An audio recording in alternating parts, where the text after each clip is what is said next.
Salut à tous les supporters de l'AS Monaco, j'espère que vous allez bien. Les autres, oh là là, les Parisiens, c'est chaud, ouais, je sais, ils se sont fait péter la gueule, un truc de fou. C'est Choupo-Moting qui a dit... Faites quoi les Parisiens là? Et ça y est, de première demi-finale depuis les années Weng là, et ça y est, ça se la sent plus. Oh non, non, non, j'en ai rien à cirer, tu lèves pas la main, tu jettes pas des ballons comme ça, c'est quoi ça? J'allais y arriver moi, à tes dernières minutes de merde là. Mais c'est bon, tranquillement, je parlais, il était tête, il y a des monégasques qui n'ont pas vu le match. Je leur expliquais et objectivement ce qui s'est passé. Mais voilà, tu sais quoi, on n'est pas sur Tarek, débrief le PSG, j'en ai rien à cirer, on va parler de Monaco, voilà, puisque c'est... Non mais... Donc on va parler des départs et notamment celui de Kamil Glik. Arrêtez les gars, c'est bon, je viens de me réveiller, arrêtez. Kamil Glik qu'on a vu arriver comme une légende à Monaco, une vraie légende parce que c'est clair qu'on avait de gros problèmes défensifs et lorsqu'il est arrivé, plus aucun problème défensif. Et il nous fait une année magnifique, qui d'ailleurs est un grand artisan du titre de l'AS Monaco. Hein, c'est vrai que je voulais pas montrer celui-là mais...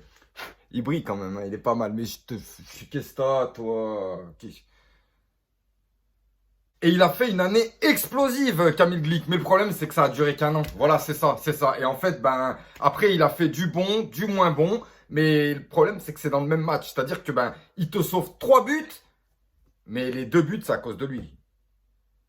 Donc voilà, Kamil Glik, moi je vais pas lui en vouloir parce que de toute façon on sait qu'on est rentré dans une très très mauvaise phase après le titre et tout le monde, enfin toute l'équipe avait perdu son football, avait perdu ils avaient tout perdu. Donc voilà, nous on comprenait pas trop ce qui se passait. Lui était au milieu comme tous les autres joueurs et bon, en tout cas, il a toujours été là, il a affirmé plusieurs fois qu'il prenait vraiment les choses en compte. Juste on lui reprochait un peu trop la vodka et des choses comme ça, mais bon voilà.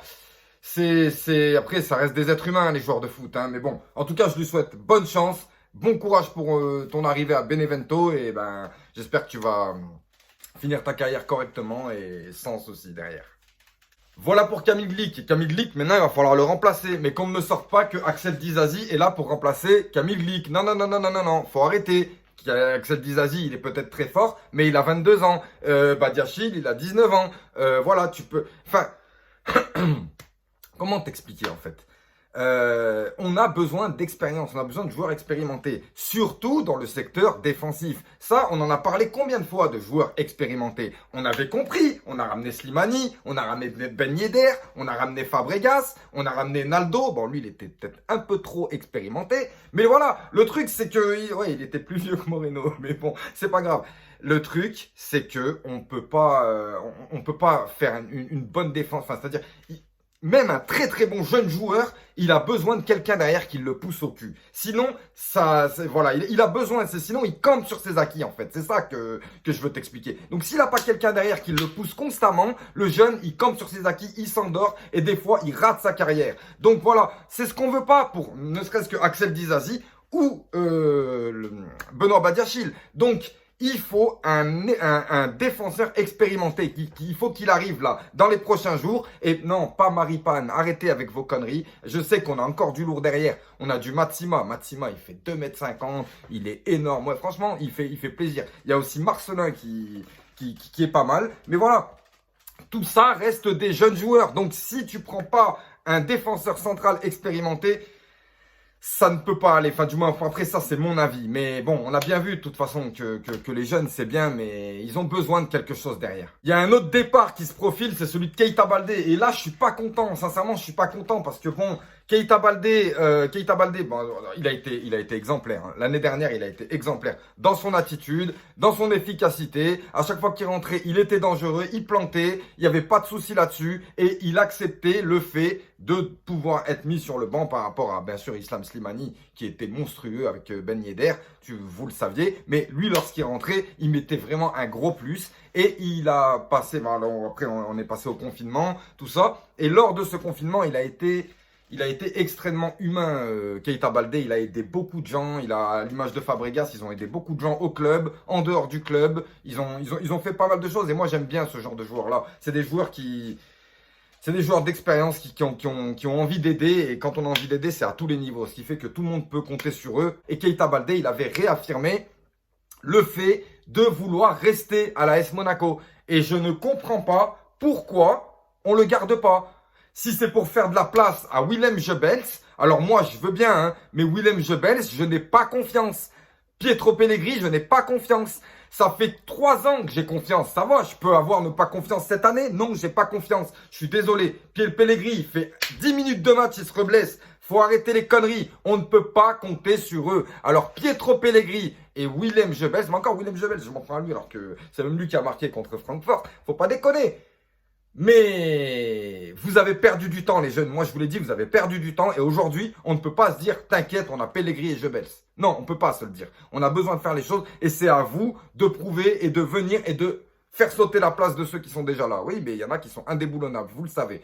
On n'est pas encore, enfin, je veux dire, Islam Slimani, c'est pas fini. Donc, enfin, du moins, c'est pas fini, il ne sait pas encore où est-ce qu'il va et il se peut très bien, hein, comme Adrien Silva l'année dernière, voilà, d'arriver en toute fin de mercato, de revenir à Monaco. Et puis franchement, moi, pourquoi à bras ouverts, Islam Slimani, à bras ouverts. Voilà. Mais on a encore donc ce départ de Keita Baldé. Je pense pas qu'il sera remplacé parce qu'il y a l'arrivée d'Onyekuru aussi qui est plus ou moins au même poste. Willem Jebels aussi qui va pouvoir jouer au poste de Keita Baldé. Gilles Diaz est revenu. Non, c'est juste pour information. Voilà, c'est juste pour information. Il y en a qui doivent être contents, ouais, que Gilles Diaz soit revenu. En tout cas, j'espère qu'il va repartir et qu'il prenne son pote Chadli avec lui parce que ça suffit, mais ça... Qu'est-ce que vous faites encore à l'entraînement? Qu'est-ce que vous faites encore à l'entraînement? Ils mangent à la cantine de Monaco. Non! Non! Ah, effectivement, on a beaucoup de joueurs qui servent à rien, beaucoup de joueurs qui seront là pour la cantine, beaucoup de joueurs, on sait même pas où ils sont, et au bout d'un moment, ça suffit. Donc moi, je suis pour ce ménage-là qu'il est en train de faire Kovac, et voilà, un bon ménage va faire en sorte que des salaires vont être libérés, des choses comme ça, ce qui fait qu'on va pouvoir faire signer de bons joueurs et des joueurs qui arrivent frais avec l'envie de gagner et de jouer. Donc voilà, maintenant, il y a trop de brebis galeuses, il y a trop de gens qui n'ont plus rien à faire ici. Contractuellement, je m'en fous, ils dégagent, faites un lot, faites un truc, donnez-les, les Aoulou, donnez-les. Non, je m'en fous, donnez-les, faites un truc, mais on ne veut plus les voir, ni à l'entraînement, ils touchent le ballon et tout, non, non.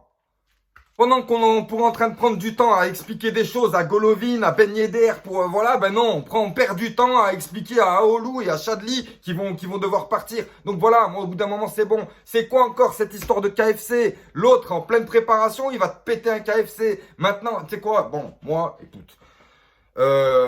Après, t'as l'impression vraiment que c'est de la provocation. En pleine préparation, il va manger un KFC. Maintenant, ils vont me dire, oui, mais attends, c'est sa vie privée, tu vas pas non plus regarder ce qu'il mange, machin. Mais bien sûr que je vais regarder ce qu'il mange. Il est payé, je sais pas combien, le match. Mais t'es un grand malade. Bien sûr que je vais regarder ce qu'il mange. Tu crois vraiment que leur corps, il leur appartienne ou quoi? Après, maintenant, celui qui veut aller loin dans le football, il écoute les consignes, hein, de 18 ans à 30 ans. Et après, il fait ce qu'il veut. Mais le mec qui veut jouer au football, qui veut sortir en boîte, qui veut fumer des clopes, qui veut manger du poulet, qui veut aller au McDo, mais lui, il finit comme Ronaldinho. Et encore, Ronaldinho, il avait des qualités physiques naturelles énormes. Mais quand toi, t'as aucune qualité physique naturelle, tu vas faire quoi avec ton KFC sur la plage?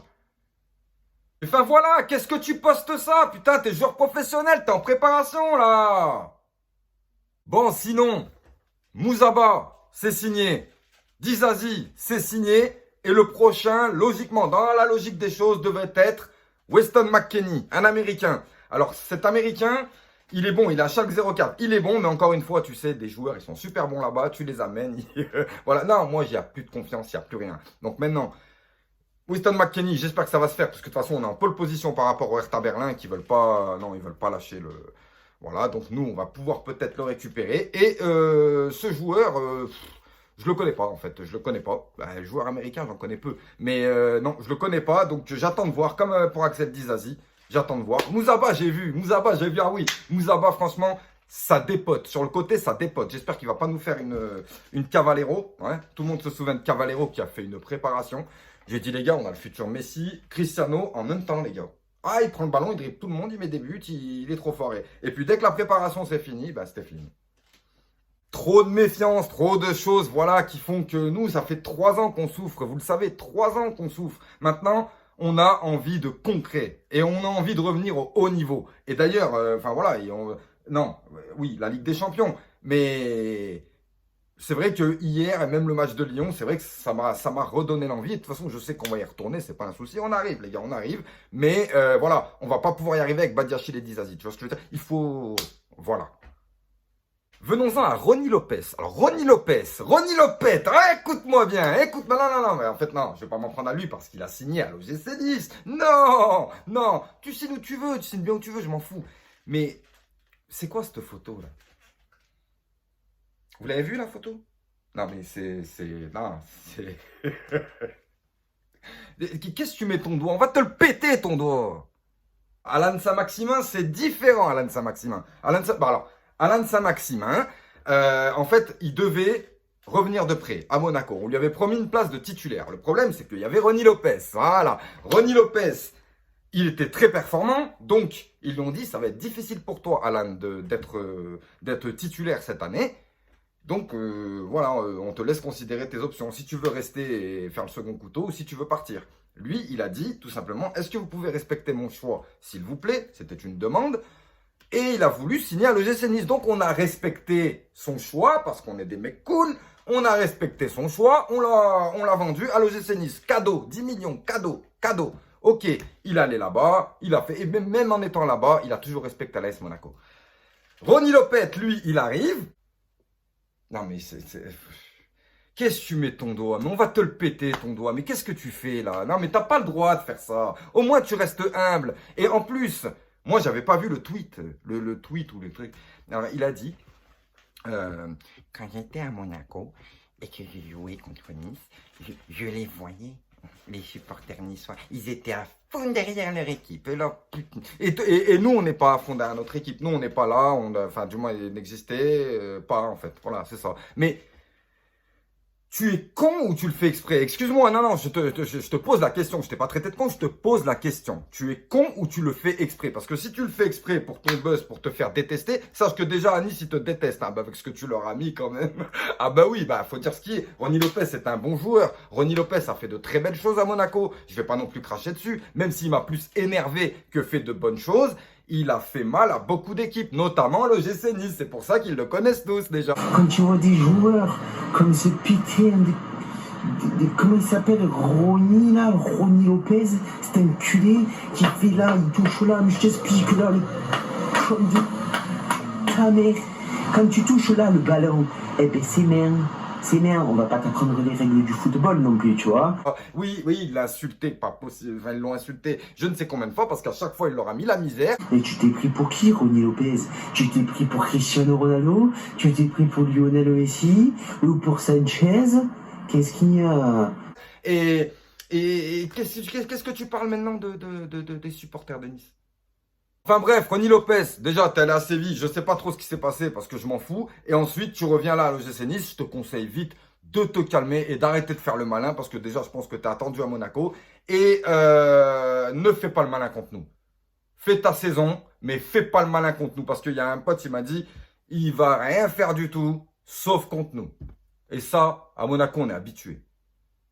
Donc voilà pour les petites infos mercato, il n'y a pas grand chose. Hein. Allez sur asmsupporter.fr, l'application qui dit tout, elle dit tout celle-là. Hein. Franchement, elle traite un peu de tout, des rumeurs, des choses, des vérités. Il y a des pourcentages de véracité. Pas mal. Franchement, c'est super bien fait. Allez-y, c'est une application iPhone Android. asmsupporter.fr. En ce moment, il n'y a pas trop d'informations parce que c'est bloqué. Le mercato, alors en France, il ouvre le 15 août. En Italie, il est fermé. En Espagne, il ouvre dans 3 jours. C'est du grand n'importe quoi. En plus de ça, il y a des joueurs qui signent en même temps. Tu comprends plus rien. Moi, j'attends juste la première journée de championnat pour pouvoir me situer. Tout simplement. Un grand merci à tous ceux qui se sont abonnés à ma chaîne. J'ai eu une vague après mon émission au grand décrassage sur la chaîne de Thomas Parle Foot. Donc voilà, vous le savez, j'y suis très souvent chez Thomas Parle Foot.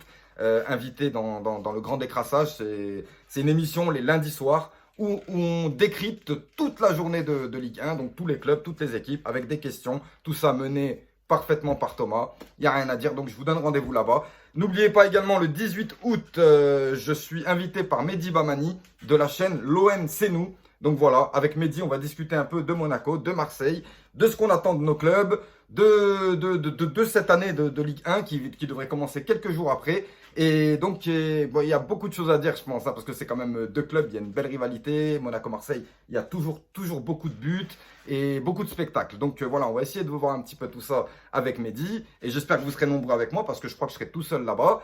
Et puis, surtout... Ah ben, plus rien en fait, je crois. Attends, si, il y avait un dernier truc. Ouais, mais ben merci à tous ceux qui sont aussi abonnés sur mon Twitter, parce que Twitter, ça a été aussi. Je suis pas très actif sur Twitter. Je fais simplement, en fait, je poste mes débriefs sur Twitter. Moi, les réseaux sociaux, je suis complètement nul. Donc, ce qui fait que j'ai Facebook, YouTube, Twitter, mais en fait, je fais que mettre les débriefs. J'ai Instagram et machin, je peux pas mettre mes débriefs, donc ça me sert à rien. J'ai également arrêté de poster mes débriefs dans tous les groupes Facebook de l'AS Monaco, forcément parce que bah, ça me prend du temps et puis voilà, ça me prend du temps. Donc, je poste mes débriefs donc sur mon compte personnel Tarek Débrief, qui n'est plus vraiment un compte personnel, et sur le groupe de Tarek Débrief l'AS Monaco. C'est un groupe où on est tous là-bas. En fait, on fait un peu tout ce qu'on veut, tranquille. Mais c'est cool, hein, il y a un respect, pas de souci. Moi, dis-moi, je suis pas allé, ça fait 6 mois, mais tout va bien, tout va bien. Sur ce, je vous souhaite une bonne journée et de bonnes vacances pour ceux qui sont en vacances. Et n'oubliez pas, hein, l'Olympique Lyonnais n'est pas dans la manade des sports.